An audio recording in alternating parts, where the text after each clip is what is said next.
Hi, this is Kareen with Kareen & Company. I don't have a model today, so I'm going to be the model. We're going to talk about strong cupping to support knee pain, knee dampness, damp heat. Definitely no cupping during the acute stage, but once you have chronic pain, then you can go ahead and dive into cupping on the knee. So what I'm going to do is I'm going to put cups in this soft tissue area.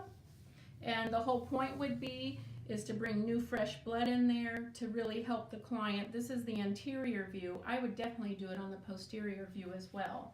But as I said, I don't have a client, and this is only recommended if you are an acupuncturist or you have adequate training. This is definitely not something you want to do alone or for yourself or for a friend, because I'm using alcohol and I'm also using a lighter, and this is definitely for educational purposes to show individuals who do cup the benefits of cupping. So the larger cups have to go on areas that are of larger tissue. This type of cup would never suction in this smaller area, and so I'm doing strong cupping here, just assuming that this person has so much pain and tightness. If a person says, oh my gosh, that's too tight, then you definitely reduce some of the suction. But I call this strong cupping. I want these cups to stay here. I do not want them to drop off. If a client sneezes, if it doesn't have a good suction, it's not going to stay. I'm going to use the medium cups. I'm going to use it on the tibia to the left and to the right. And these I don't do as hard, but I still want a good medium suction there.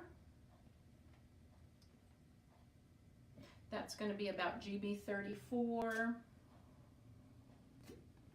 That one wasn't strong. You see how they can bounce off. And just know if they bounce off, once they hit the ground, they do break. So you're going to need a lot of cups.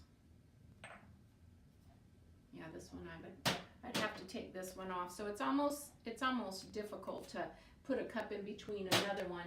And once you've lit a cotton ball, sometimes you have to get a new fresh one.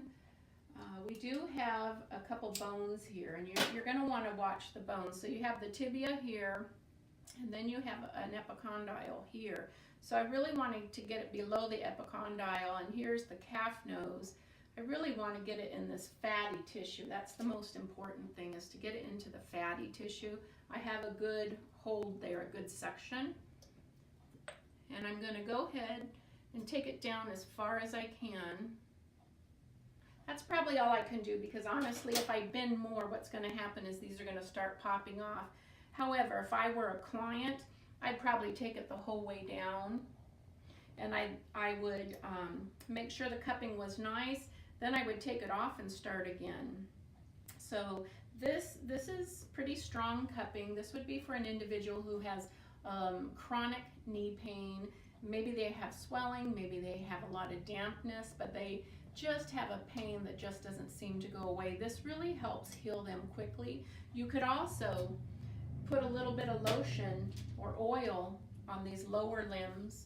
And just know with slide cupping, you definitely don't want a lot of cups around, but because I've done it for so long, I just kind of know how to hold things in place. But you could really get some slide cupping going here. And then when it comes off, do it again. 3 soon above the lateral malleolus is GB 39, and that's like a command point for the ligaments. So even if you're not an acupuncturist, it'd be really nice if you took these fingers, this is 3 sewn, you put it in the center of the lateral malleolus and measure up. And right about here in the dead center, this is a point to nourish ligaments. And you know we have a lot of ligaments around our knee. And directly across is the spleen channel. So spleen 6, GB 39. Spleen nourishes the quality of the muscle. And GB 39 nourishes the quality of the ligaments all around the knee. So again, this is fire cupping. This would be for chronic knee or thigh pain. And when you take them off, you just take a little finger and you just get you want to come over here just a little bit. What you do is you want to hold this cup and you just put your finger here and just listen. You hear how it lets go. That's because it had a strong cupping sensation.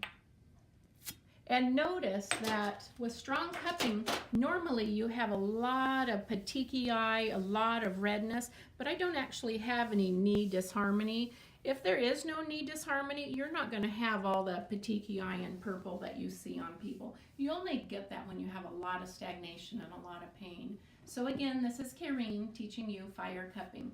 Thank you and subscribe.